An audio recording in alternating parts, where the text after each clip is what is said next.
Hey guys welcome. അപ്പം ഇന്ന് ഒരു പർപ്പിൾ അൺബോക്സിംഗ് ആണ്. ഞാൻ ഫസ്റ്റ് ടൈം ആട്ടോ പർപ്പിളിൽ നിന്ന് പ്രോഡക്റ്റ്സ് ഓർഡർ ചെയ്യുന്നത്. ഞാനിത് ഓൾറെഡി കിട്ടിയ എക്സൈറ്റ്മെൻറ്റിൽ അൺബോക്സ് ചെയ്തിട്ടുണ്ടായിരുന്നു. അപ്പോൾ നിങ്ങളെ കൂടി കാണിച്ചു തരാമെന്ന് വിചാരിച്ചേ.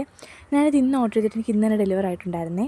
ഫസ്റ്റ് ഞാൻ ഉണ്ടായിരുന്നത് മാർസിൻ്റെ ഒരു ലിപ് ലൈനർ ആട്ടോ. ഞാൻ കുറച്ചായിട്ടൊരു ബ്രൗൺ ലിപ് ലൈനർ ട്രൈ ചെയ്ത് നോക്കണമെന്ന് വിചാരിക്കുന്നു. അങ്ങനെ കുറച്ച് റിവ്യൂസും കാര്യങ്ങളൊക്കെ നോക്കിയിട്ട് വാങ്ങിച്ചിട്ടുണ്ടായിരുന്നതാണ്. പിന്നെ ബാക്കി പ്രോഡക്റ്റ്സ് ഇങ്ങനെ റാപ്പ് ചെയ്തിട്ടാട്ടോ ഉണ്ടായിരുന്നത്. അതിൽ ഫസ്റ്റ് ഉണ്ടായിരുന്നത് ആബ്സ് ഗുഡ്നെസ്സിൻ്റെ ഈ ഒരു ഫ്ലാക്സ് സീഡ് ജെല്ലാട്ടോ. ഇത് ഫ്രീ ബി ആയിട്ട് കിട്ടിയിട്ടുണ്ടായിരുന്നതാണ്. നമുക്ക് 2-3 ഓപ്ഷൻസൊക്കെ ചൂസ് ചെയ്യായിരുന്നു അതിനകത്ത്. പിന്നെ ഉണ്ടായിരുന്നത് ഗുഡ് വൈബ്സിൻ്റെ സീക്ക സൺസ്ക്രീൻ ആട്ടോ. ഇത് ഞാൻ ഓൾറെഡി ട്രൈ ചെയ്ത് നോക്കിയിട്ട് എനിക്ക് ഇഷ്ടപ്പെട്ടിട്ട് റീപർച്ചേസ് ചെയ്തതാണ്. പിന്നെ ഉണ്ടായിരുന്നത് എൻവൈബിൻ്റെ ഈ ഒരു കാജലാട്ടോ. ഇത് ഞാൻ ഫസ്റ്റ് ടൈമാണ് ട്രൈ ചെയ്ത് നോക്കുന്നത്. അത്യാവശ്യം നല്ല ബ്ലാക്കുമാണിത്. അതേപോലെ തന്നെ സ്മച്ച് പ്രൂഫൊക്കെ ആയിട്ടുള്ള ഒരു കാജലാട്ടോ ഇത്. ഞാൻ അതൊന്ന് ട്രൈ ചെയ്ത് നോക്കിയിട്ടുണ്ടായിരുന്നു. പിന്നെ ഉണ്ടായിരുന്നത് എൻവൈബിൻ്റെ വെൽവെറ്റ് മൂസ് ലിപ്സ്റ്റിക്കാണ്. ഇത് ഭയങ്കര ട്രെൻഡിങ് ആയിട്ടുള്ള സംഭവമായിരുന്നല്ലോ. അതുപോലെ തന്നെ ഇതിൻ്റെ 2 ഷെയ്ഡ്സ് ഞാൻ ഓൾറെഡി ട്രൈ ചെയ്ത് നോക്കിയിട്ടുണ്ടായിരുന്നു. എൻ്റെ ഫ്രണ്ട്സിൻ്റെ അടുത്തും ട്രൈ ചെയ്ത് നോക്കിയതാണ്. അങ്ങനെ ഞാൻ വാങ്ങിച്ചിട്ടുണ്ടായിരുന്നതാണ്. ഞാനതാട്ടോ ഇട്ടേക്കുന്ന ഈ ഷെയ്ഡ്.